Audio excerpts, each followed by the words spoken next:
Andrea tossed and turned in her bed. Sleep evaded her. It had been 3 months since her husband Diego died in a tragic accident. Grief clung to her like a shroud. Every night the same nightmare haunted her. Diego, pale and lifeless, reaching out to her with empty eyes. The days were no better. The world seemed colorless, devoid of the joy Diego used to bring. His laughter no longer echoed in the hallway. His warmth no longer greeted her in the morning. Their home, once filled with so much love, now felt like a tomb. One particularly difficult afternoon, Andrea's mother, Elena, found her weeping softly by the window. Elena, with her kind eyes and gentle touch, embraced her daughter.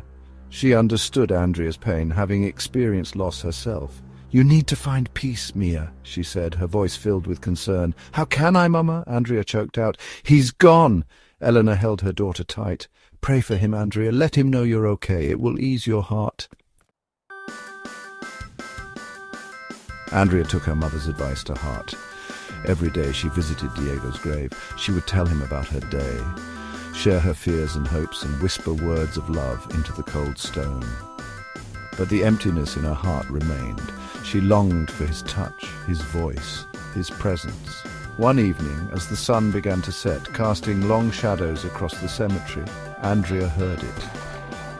A voice, soft and familiar, calling her name. She spun around, her heart pounding in her chest. "Diego," she breathed, her voice trembling with a mixture of hope and fear. The voice grew stronger. It was definitely him. It had to be. "Andrea, my love," the voice whispered, sending shivers down her spine. She followed the sound until she saw him. Standing by a gnarled old tree, bathed in an ethereal glow, was Diego. He looked exactly as she remembered. His kind eyes, his warm smile, even the way he brushed his hair back from his forehead. It was him. She ran to him, throwing her arms around him, burying her face in his chest. He held her tight, his touch as real as ever. "I missed you so much," he whispered, his voice thick with emotion. Andrea's days were filled with Diego again. He was always there when she woke up, holding her close, whispering words of love. They went for walks, shared meals, and talked for hours. It was as if he had never left.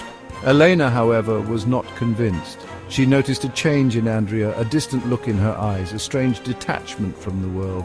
She questioned her daughter about Diego's return, but Andrea brushed off her concerns. "He's back, Mama," she insisted. "He came back for me." Elena's worries grew. She sought the counsel of old Senora Perez, a woman known for her wisdom and knowledge of the spirit world. Senora Perez listened intently to Elena's concerns, her face etched with worry. "Something is not right," she said, shaking her head. "The dead cannot return. This is not your Diego." Elena returned home, her heart heavy with dread. She confronted Andrea again, begging her to see reason. "This is not Diego, Mia," she pleaded. "This is something dark, something dangerous, pretending to be him." But Andrea refused to listen. She was blinded by her love for Diego, her desperation to have him back. She pushed her mother away, accusing her of not understanding, of trying to tear them apart again.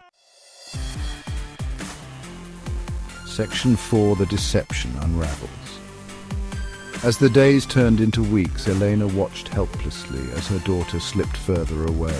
Andrea was consumed by Diego, isolating herself from the world, her life revolving only around him. Driven by fear and desperation, Elena decided to take matters into her own hands.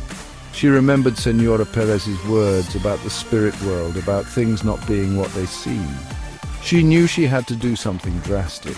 Elena sought out the help of a shaman, a powerful spiritual guide living in a remote village. She told him everything about Diego's death, about the apparition, about Andrea's unwavering belief and her own growing fear. The shaman listened patiently, his dark eyes filled with understanding. He agreed to help. The shaman arrived at Andrea's house just as dusk was settling. Elena watched from the shadows, her heart pounding in her chest. The shaman entered the house, his eyes scanning the room, sensing the presence of the entity. He began to chant, his voice low and rhythmic, the air thickening with an unseen energy. Suddenly, "Diego!" appeared, his eyes flashing with anger. He lunged at the shaman, but the shaman was ready. He raised his hands, chanting louder, a surge of energy emanating from him, forcing the entity back. The room was filled with a blinding light, a struggle between two opposing forces. Andrea, witnessing this for the first time, finally saw the truth. This was not her Diego. This creature, this imposter, had tricked her, preyed on her grief, her love. Section 5. Finding Peace. The entity exposed by the shaman's power shrieked in rage. It morphed, its appearance shifting, revealing its true form, a grotesque, demonic creature. Andrea recoiled in horror, the realization of her delusion hitting her with the force of a physical blow. She had been so blind, so lost in her grief, that she had allowed this thing to deceive her, to trap her in a world of false hope. The shaman, with a final powerful chant, banished the entity back to the darkness from whence it came. The creature, consumed by the light, let out a deafening shriek before vanishing completely. The room fell silent. Andrea collapsed to her knees, tears streaming down her face. The shaman helped Elena lift a heartbroken and drained Andrea. He spoke to her softly, explaining that Diego's spirit had been trapped, unable to move on because of the entity's deception. Now free, Diego could finally rest. He appeared before them one last time, not as the imposter, but as a shimmering figure of light. He smiled at Andrea, his eyes filled with love and peace. He reached out a hand, touching her cheek gently. "Let me go, mi amor," he whispered. "Find peace, remember our love." Then, with a final, loving smile, he faded away, leaving Andrea bathed in a warm, comforting light.